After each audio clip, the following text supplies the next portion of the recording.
Jacques Chirac, paix à son âme, a vécu et bien vécu. Mais les Africains sont quasiment unanimes, à l'exclusion des pays anglophones, pour dire qu'ils ont perdu un ami. Et certains pays ont décrété 8 jours de deuil national. Je ne vais pas les citer parce que ce serait ruineux pour la réputation de leurs ressortissants. Et il y a des pays qui ont même proposé de l'argent à Madame Chirac et à sa fille Claude, à Madame Bernadette Chirac et à sa fille Claude. Là, je suis obligé de le dire, c'est le cas du Sénégal, c'est le cas du Gabon, c'est le cas du Togo, et surtout la Côte d'Ivoire, qui a été la plus généreuse. Je me dois de dire aux Africains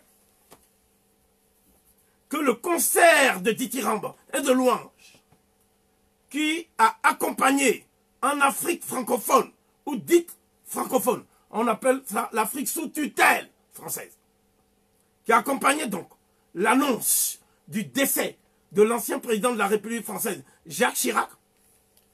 Ce concert relève au mieux de l'amnésie et au pire de l'hypocrisie.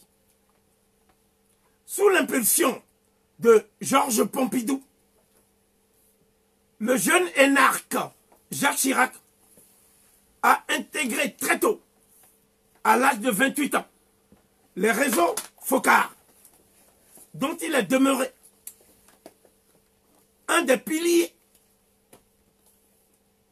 en sa qualité de transfuge zélé de la nébuleuse gaulliste jusqu'à son accession à la magistrature suprême. À ce titre, il a été impliqué directement dans toutes les magouilles et les turpitudes de la France-Afrique. Jacques Chirac a couvert l'assassinat de Thomas Sankara. Jacques Chirac a cautionné, avec Alain Juppé, le génocide du Rwanda. Jacques Chirac a signé le décret qui a permis d'empoisonner les Martiniquais et les Guadeloupéens. Parce qu'il y a un produit qu'ils ont mis dans toutes les céréales, dans tout ce qui, aujourd'hui, provoque chez beaucoup de Guadeloupéens le cancer de la prostate et un certain nombre de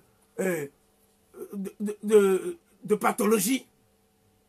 Et ceci est de notoriété publique. Ça a été publié même par le journal Le Monde.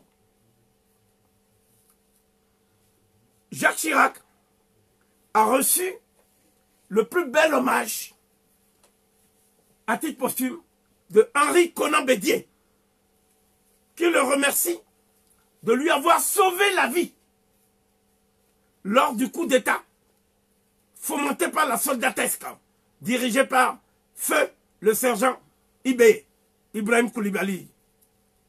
Mais ce que Konan Bédié ne dit pas, et qui ne peut pas ne pas savoir, c'est que c'est ce même Jacques Chirac qui était à la manœuvre et à l'origine du coup d'État, avec l'appui à peine discret du général Janou Lacaze, afin d'évincer Konan Bédié. Il est de notoriété publique que la France avait alors favorisé ouvertement la mise à l'écart de Henri Konan Bédié afin de favoriser l'ascension fulgurante de son homme de main, Alassane Dramane Ouattara. C'est le général Robert Gueye, bénéficiaire inattendu du coup d'État, qu'on appelle le coup d'État de Noël, qui avait empêché la réussite totale de l'opération, c'est-à-dire la mise sur orbite d'Alassane Ouattara. Il est également établi que Jacques Chirac a soutiré de l'argent à Laurent Gbagbo, officiellement, afin de lui garantir une paix durable dans son pays.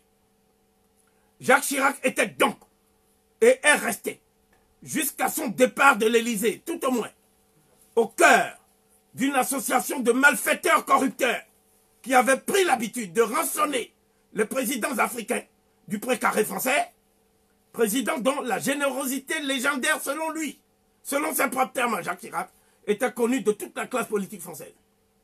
C'est la raison pour laquelle les aveux détaillés et circonstanciés qu'il fait mine de faire dans une cassette vidéo désormais célèbre, n'est-ce pas, n'ont aucune valeur à nos yeux et ne l'exonèrent en aucune manière de la part active qu'il a prise personnellement dans l'exploitation et la paupérisation féroce des peuples d'Afrique par l'impérialisme français et ses vautours prédateurs. Malgré l'atavisme matique qui nous oblige à respecter la mémoire de tous les êtres humains morts, nous sommes dans l'obligation de conclure que Jacques Chirac a été et restera, malgré la barrière étanche de l'invisible, un malfaiteur patenté et un criminel notoire qui a œuvré tout au long de sa longue carrière politique contre les intérêts vitaux de l'Afrique, des Africains et des Afro.